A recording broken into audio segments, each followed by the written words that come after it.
gonna show you guys a video from our brother Nico House. For people who think that China is some sort of empire, some evil, malevolent nation, I'm gonna show you guys some positions that China is taking, similar to the DPRK, that's completely counter to Western imperialism, and it shows the real reason why the West hates China, including the DPRK.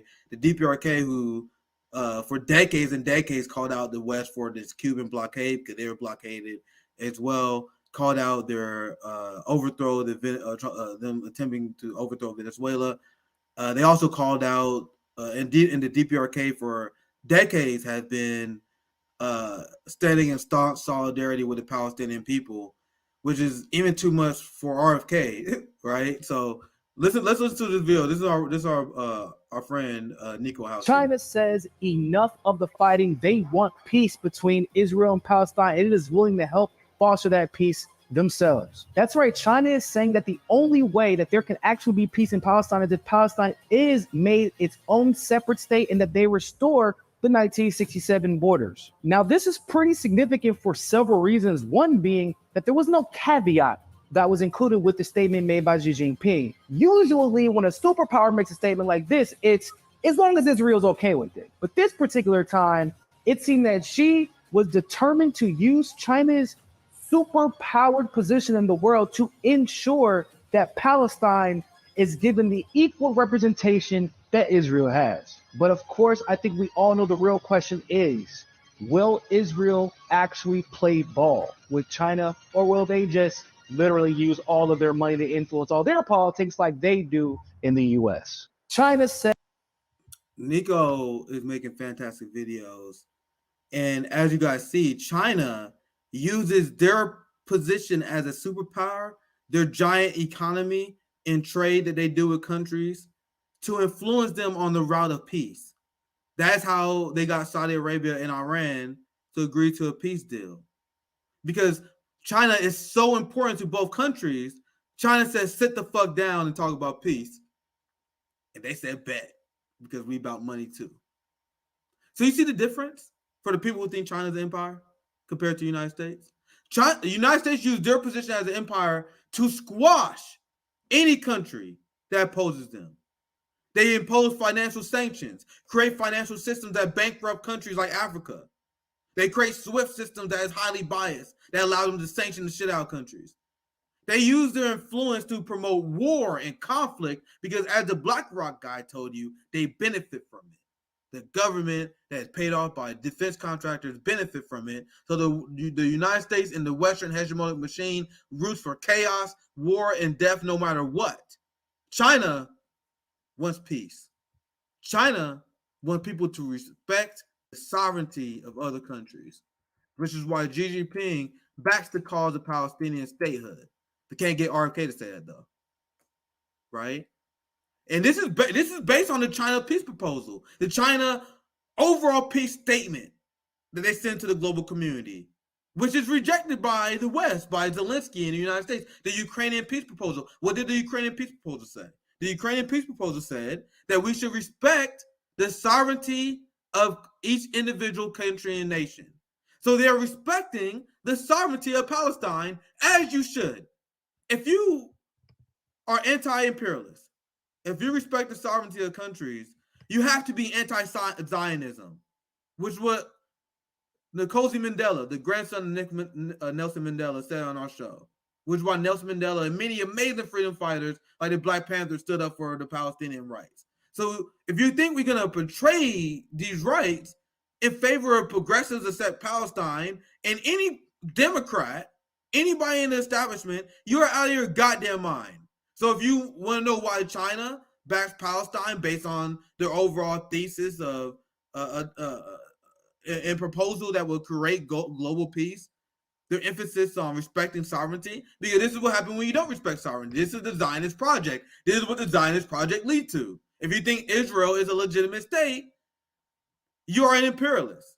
You are a Zionist, because Israel, as we know, exists today through the mechanisms of imperialism.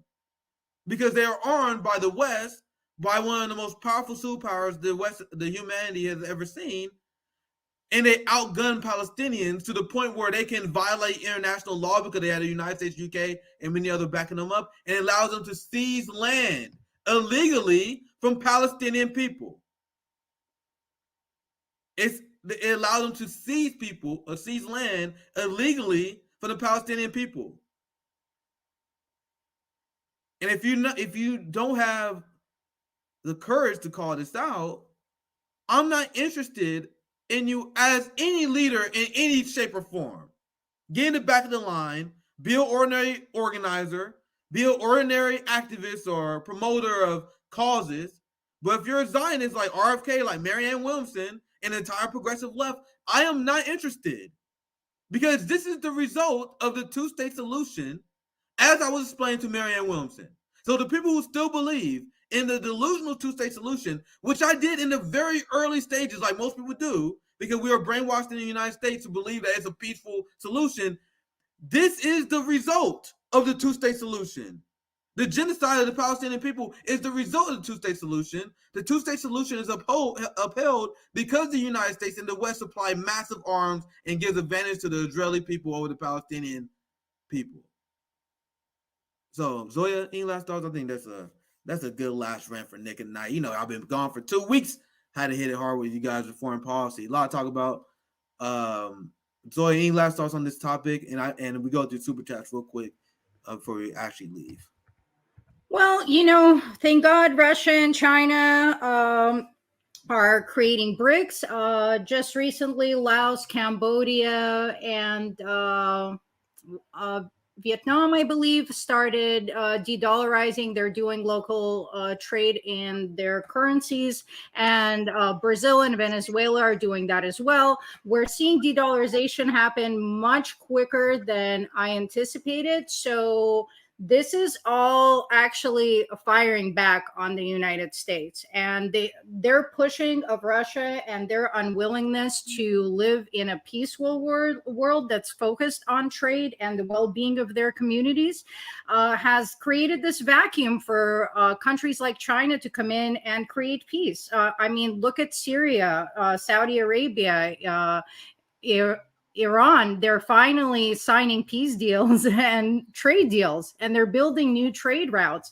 So these countries are going to be economically strong. Even though America has military might, it's not going to help it in the long run.